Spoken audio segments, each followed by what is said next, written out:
Right, so I have a confession to make. I have committed a cardinal VR sin. I've never played Boneworks. Not once in my life have I played this game, but that doesn't mean I'm completely clueless. I mean, I've seen my fair share of Boneworks content on YouTube. I mean, it's hard to avoid it these days. If you have any interest in VR, you'll come across Stress Level Zero's expansive and immersive VR game at some point. So when going into possibly the most hyped VR game of this year, I was pretty much blind. I had no idea what I was getting myself into, which made the next few hours even more amazing. First of all, the game puts you through a tutorial of sorts, and for this I completely buggered my recording software and got it fixed after doing this intro, so we'll kind of gloss over it. I do have to say though, it's a great introduction to the world of Bonelab. I think we have a misunderstanding, just a slight one. Making a huge contrast between the medieval opening scene and the transition into the liminal spaces of the lab itself. Anyway, after the game disorients you in a lift and throws you into the next section, you're free to explore a few different modes. These are actually a whole lot of fun and will be the area where all your replay value will come from after you complete the story, but we'll get to that in a second. The modes are split into 6, such as shooting galleries involving a time trial to kill 30 enemies in different levels.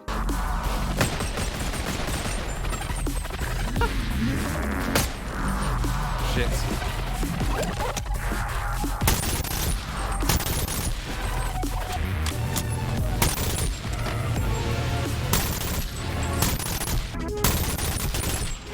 This is so fun! A holodeck-like sandbox mode which broke my brain completely. Choose environment, grid wall, nebula. Whoa. Desert, beach. This is fucking nuts. Stadium. What the hell? What the fuck? Like, I mean, you look at the ground, obviously, this is meant to simulate the holodeck, so the ground is made up of pixels. But then you look around, and especially as you get further and further away from the screens, I mean, it's just a stretched out image. But like, this is a nuts idea, and they managed to execute it almost flawlessly. A survival mode which had me incredibly panicked. Shit! Oh.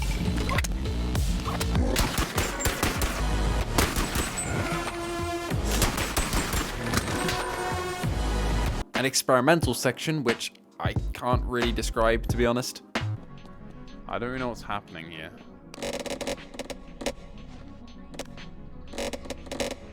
I don't know what that does. Oh, it stops. It stops them. Okay. Okay, well, I don't know what's going on here. A modding section where you'll be able to download a variety of add-ons by the community. And finally, the parkour section, where I decided to jump into the final and hardest level, because I hate myself apparently, and almost threw up. Why did I do this? Oh, fuck! Okay. Get out of my way. Get up! Okay, that, I'm assuming.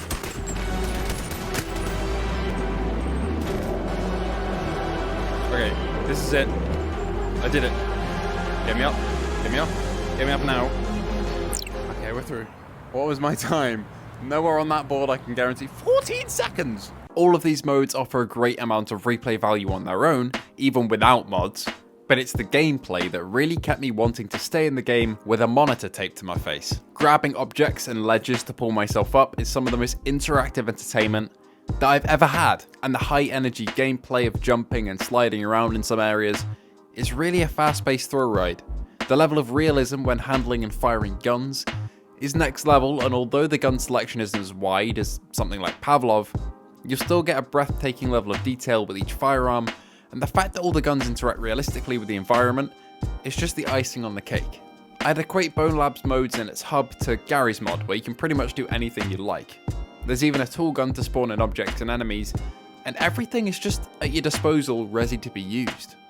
The enemies the game presents to you are pretty basic, but they do the trick, and the main draw throughout the levels is clever puzzle design. Now, I'm not great at puzzles in games, but some of these really impress me. However, one of them really didn't. I'm only around 2 hours into messing about with this game, and I've only just scratched the surface of the main story, but to progress further in Bonelab past the tutorial, you have to exit the lab space, which looks like this.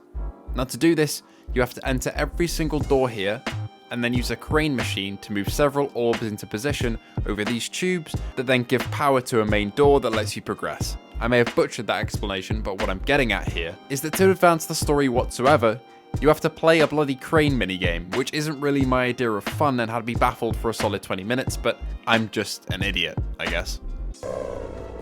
Well, I'm asking you to do this. Oh shit, okay. Okay. I think that's all we need to do. And then my game bugged, so I couldn't open the bloody door anyway. One reload did solve this though. Besides this weird design choice, the game didn't run perfectly smoothly, as some ledges just sent me flying backwards, and collision boxes occasionally did this. Oh shit. However, these are just tiny, insignificant little problems in an incredibly fun game. And as I've said, I've only begun to scratch the surface of what it has to offer. I'll be playing through the rest of Bonelab in my spare time, but for now, these are my opinions as it stands. So far, I love this game. Except these little bastards, they can You fucking... Don't you dare. Don't you do it. Don't you do it, you little fucking... Shut the fuck... Die. Shut up. Why are you not dead?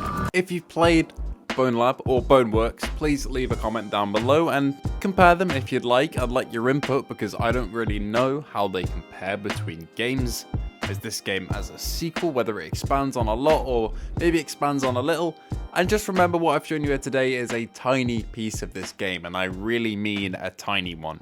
This is a glimpse at the first few hours, and that's it, and I spent most of it messing about in the sandbox modes, so please do keep that in mind. Anyway, thanks for watching, and I'll see you in the next one.